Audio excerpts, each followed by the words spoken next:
Uy, daan-daan ka ka-achieve ng ketosis, baka umabot ka sa pagkakaroon ng ketone breath. Pahinging 1 minutong atensyon, explain ko sa iyo yan. Isa actually ito sa mga common side effects kapag nagtatry mag-achieve ng ketosis. Pwedeng magkaroon ng metallic taste sa bibig at yung amoy ay parang sweet, fruity flavor na parang kamukha ng sa acetone na ginagamit ng mga kababaihan pantanggal ng cutics. Mayroon kasing nare-release ang ating mga katawan ng mga ketone bodies. Check nyo ring maigi. Okay naman pong ma-reach ang ketosis kung yan ang gusto ninyong i-achieve. Pero kung nagkakaroon kayo ng kakaibang mga signs tulad ng labis sa pagkapagod, pananakit ng ulo, decrease in performance at pananakit ng tiyan at dibdib, magpatingin agad sa inyong mga doktor dahil baka mayroong ibang namumuong problema. Yun lang, nagpapaalaala lamang po. Basta ang akin, gusto kong healthy kayong lahat and I hope you are all 1 minute wiser. I'll see you next episode. Ingat! Okay, game. Simulan na natin. Disclaimer lang para hindi na po kayo tanong ng tanong sa akin. By the way, I'm Pastor Kelvin and I really love meat. Siyempre, para po aware na kayo sa akin. Sorry, natatawa lang ako kasi sobrang dami kong bashers, hater. Parang halos isumpa na ako. Alam niyo po, mahirap magsalita ng curse sa isang tao sapagkat sabi sa Bible, death and life is in the power of our tongue. Medyo mag-ingat po kayo sapagkat kung sa mata ng Diyos, wala naman akong ginagawa na kung ano man, babalik po sa inyo yan. Kaya sa lingkod man ng Diyos o hindi, kung nagsasalita ka ng masama sa isang tao, always remember what you sow, you will reap. Nandito lang po ako para magbigay ng advice. At kung iisipin ninyo, sana makasuhan ako o anything, hindi po. Kailanman hindi ko kiniklaim na ako ay nutritionist, dietitian, doktor. It just so happen I am highly trained by the doctor. More than a decade akong kasama sa health mission. I am the company speaker at lahat ng mga food supplement, name it under the sun, ay halos nagamit na ng mga pasyente po namin. Aware po ako kung paano yung kalakaran, paano yung nutrition, ano yung kinakain. Kaya akala nyo po ay galing lang sa ChatGPT, ay tawan-tawa ako doon sa mga nagko-comment. At galing daw sa Google, hindi po. Hindi ko.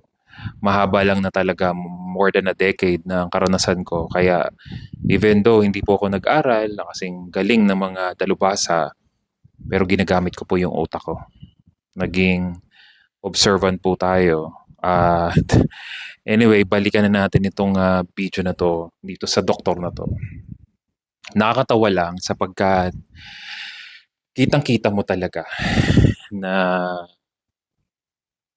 gumagawa talaga ng paraan for the longest time. Ito old videos na to pero lumabas lang yung video niya. At talagang nakakatawa mula noon hanggang ngayon pala talaga ay against pala talaga siya sa ganitong klase ng way of eating. Imagine mo pati ketones bread, nagawan mo pa ng content. At kung yung tao, bobo at hindi nag-iisip, mag-iisip, walang masama pong epekto yung ketones bread na yan sa isang tao na nasa carnivore way of eating. Kailan ba nangyayari na nagkakaroon ng ganitong ketones bread? Kapag dumating na po sa punto ng isang tao ay wala na talagang carbohydrates na kinakain, dito na pumapasok ito. And dito na pumapasok. At para ma-lessen at hindi mo ma-experience ito, syempre kailangan ay hydrated ka. Uminom ka ng tubig at huwag kang ma-dehydrate sapagkat yung iba kasing nagka-carnivore, basta kain lang ng kain. Mahirap kasi yung DIY, yung wala nagko-coach po sa inyo, wala nagga-guide. Mahirapan po talaga kayo at kung ano-anong pwede mong maranasan. At kagaya nitong video na to kapag napanood mo, baka hindi mo nasubukan. Pero sabi ko nga po sa inyo, hundreds of people na po ang kino-coach ko at they are fully aware that I am not a doctor, I am not nutritionist, but they are simply amazed. Kahit gaganito lang po yung followers po natin, I have number of people, I have my own community. Small lang po yung community na meron ako.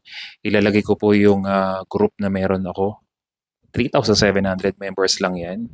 Pero solid po yan. Nandyan lang sila at nag-aabang ng mga post update. They are really happy sapagkat dire-diretso na po yung posting ko.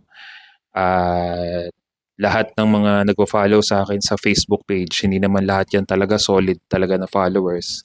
That's why meron po akong sariling community. At lahat ng against sa akin, sa mga tinuturo ko, syempre, I strongly suggest, huwag ka nang pumasok doon sapagkat ibabash ka lang doon sa mismong community ko kapag bumasok ka doon tapos nag-run ka lang.